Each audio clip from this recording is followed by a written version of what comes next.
जी अस्सलाम वालेकुम, welcome back to my YouTube channel travel consultant Babar Anwar.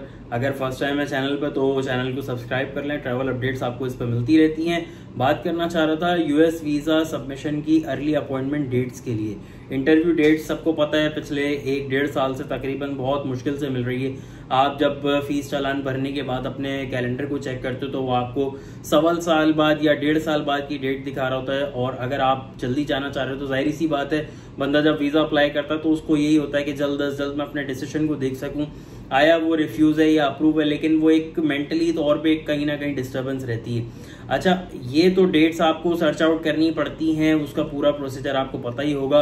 अगर नहीं है तो आप व्हाट्सएप पे नीचे दिए गए नंबर पे रब्ता कर सकते हैं। हम आपको जहां तक हेल्प आउट हो सका करेंगे। कराची कॉन्सुलेट या इस्लामाबाद एम्बेसी के लिए आप बिल्कुल इस पे रब्ता कर सकते हैं।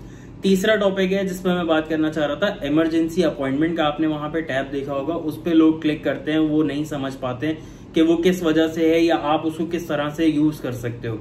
तो मैं आपको बताना चाह रहा था कि अगर आप emergency appointment Karachi consulate USA या इस्लामाबाद एम्बेसी यूएसए के लिए लेना चाहते हैं तो उसका क्राइटेरिया क्या है, उसको आप किस तरह से यूज कर सकते हैं, कौन लोग उसमें एलिजिबल हैं, वो थोड़ा सा डिफाइन करना चाह रहा था क्योंकि लोग हमसे बारहा इस बारे में पूछते रहते हैं। तो मैंने सोचा एक शॉर्ट सी वीडियो बना के आपको बता दूं।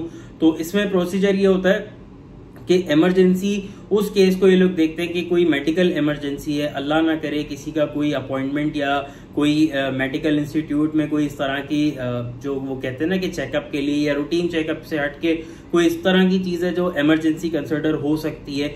उस सूरत में आप एलिजिबल होते हो इमरजेंसी अपॉइंटमेंट टैब को यूज करने के लिए। अब उसमें आप किस तरह से यूज करोगे, जो आपका सीजीआई फेडरल का जो पोर्टल है जहां से आप अपना कैलेंडर चेक करते हो, वहीं पर आप देखें शेड्यूल अपॉइंटमेंट या रीशेड्यूल अपॉइंटमेंट के नीचे एक इमरजेंसी अपॉइंटमेंट का टैब होता है। वहां पर आप क्लिक करते हो, वहां पर आप अपना केस क्यूरी जनरेट करते हो। आपको एक विंडो ओपन हो जाता है जिसमें आप वहां पे बता सकते हो, अपने सारे सिनेरियो को एक्सप्लेन कर सकते हो कि आप इस चीज को इमरजेंसी किस तरह से कंसिडर कर रहे हो या क्यों आप इसको इमरजेंसी बताना चाह रहे हो, वो आप वहां पे पूरा एक्सप्लेन करोगे। अब आप उसको कोशिश करें टू दी पॉइंट रखें, बहुत ज्यादा लेंथी स्टोरीज ना लिखें। वहां पर आप अपना पूरा क्राइटेरिया, अपना सिनेरियो लिखने के बाद नीचे आपके पास अटैचमेंट के ऑप्शन होते हैं। डॉक्यूमेंट अटैचमेंट प्रूफिंग लाजमी है। जब आप इमरजेंसी अपॉइंटमेंट लेना चाह रहे होते हो तो आपके पास राइटिंग में आपके पास कोई ना कोई इस तरह का डॉक्यूमेंट मौजूद होना चाहिए जिसके बिहाफ पे आप उनको बता सको कि हमारे पास ये इमरजेंसी है। अल्लाह ना करे वहां पर आपका कोई इमीडिएट रिलेटिव है या फैमिली है या कोई भी है जो किसी भी सिनेरियो में आपकी फॉरेन असिस्टेंस चाहता है, हॉस्पिटलाइजेशन है, 10 किस्म के मामला हो सकते हैं, वो केस टू केस चीजें वेरी करती हैं। उस सूरत में भी आपके पास वहां से प्रूफिंग राइटिंग में डॉक्यूमेंट मौजूद होने चाहिए, या उस इंस्टीट्यूट का, जो भी मेडिकल इंस्टीट्यूट को आप चूज कर रहे हो, उसके तरफ से कोई ना कोई राइटिंग में डॉक्यूमेंट मौजूद होना चाहिए। वो चीजें आप अटैच करोगे, अपना पूरा सिनेरियो बताओगे, केस क्रिएट करके आप उसको उसी पोर्टल के ऊपर सबमिट कर दोगे। अब इसका प्रोसीजर ये होता है कि विद इन 24 आवर्स वो आपको रिस्पॉन्ड बैक करते हैं। जब आप ये केस क्रिएट करोगे तो आपका वहां सबमिट होने के बाद जिस ईमेल आईडी से आपने ये पोर्टल बनाया हुआ है, उसी ईमेल आईडी के ऊपर आपके पास एक कॉन्फर्मेशन ईमेल आएगा कि आपका ये क्यूरी जनरेट हो गया है। जो भी उनका ईमेल एड्रेस होता है जनरली वो ऑटोमेटेड रिप्लाई होता है, वो जस्ट आपको कंफर्म ये करता है, वेरीफाई ये करता है कि आपका ये केस जनरेट हो चुका है। अब आप वेट करें जवाब आने का। तो मोस्ट प्रोबेबली आपको विद इन 24 आवर्स रिप्लाई आ जाता है। आप 24 आवर्स बाद इसको दोबारा से लॉग इन करते हो तो वहां पे भी आपका केस सिनेरियो के नीचे उसका रिप्लाई आया हुआ होता है और केस क्लोज लिखा हुआ होता है। उसको किस तरह से वो डिफाइन करते हैं वो भी मैं आपको बता देता हूँ। इसी तरह से आपका ईमेल भी आएगा कि आपने जो केस जनरेट किया था उसको हमने रिस्पॉन्ड बैक करके केस को क्लोज कर दिया है। अब वो क्लोज किस तरह से करते हैं कि आप जिस चीज को इमरजेंसी समझ रहे हो, शायद कॉन्सुलेट की नजर में वो इमरजेंसी ना हो, तो वहां पे वो आपको रिग्रेट कर देते हैं कि भाई इस सिनेरियो के अंदर हम आपको इमरजेंसी अपॉइंटमेंट नहीं दे सकते। तो आप जो है अपने कैलेंडर को ही सर्च आउट करते रहो, आपको जो नियर बाय डेट मिले आप उसके ऊपर अपॉइंटमेंट पे अपीयर हो इंटरव्यू के लिए कॉन्सुलेट के अंदर या एम्बेसी के अंदर, और आपका जो भी वीजा डिसीजन होगा वो उसी तरह से होगा।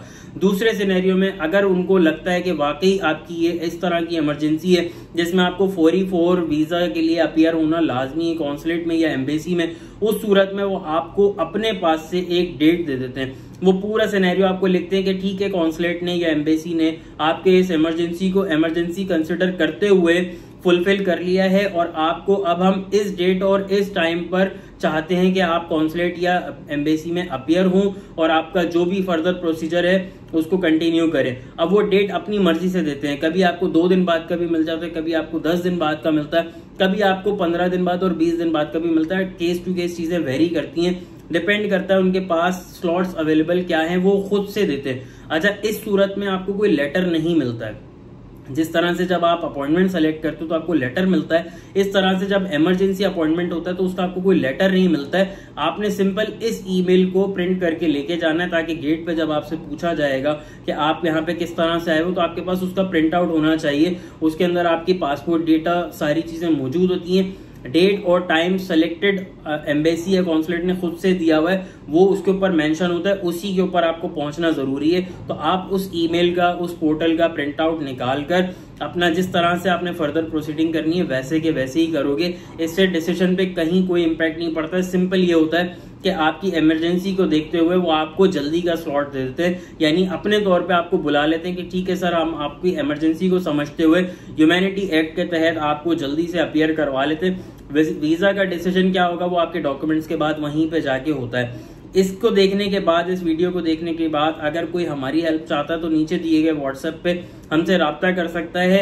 इमरजेंसी अपॉइंटमेंट या अर्ली अपॉइंटमेंट के हवाले से शेड्यूल करने से अगर आपको हम कहीं हेल्प आउट कर सकेंगे तो जरूर आपको टीम रिस्पॉन्ड बैक करेगी। व्हाट्सएप मैसेज ड्रॉप कर दीजिए, इंशाल्लाह जैसे ही टाइम मिलेगा उस पर आपको जवाब दिया जाएगा, क्योंकि बैक टू बैक काफी सारी चीजें होती है, उसके ऊपर काफी सारे मैसेजेस आए होते हैं। वीडियो हेल्पफुल है तो आप लाइक कर सकते हो, चैनल को ट्रैवल अपडेट्स के लिए सब्सक्राइब कर सकते हैं। Thank you so much, Allah Hafiz.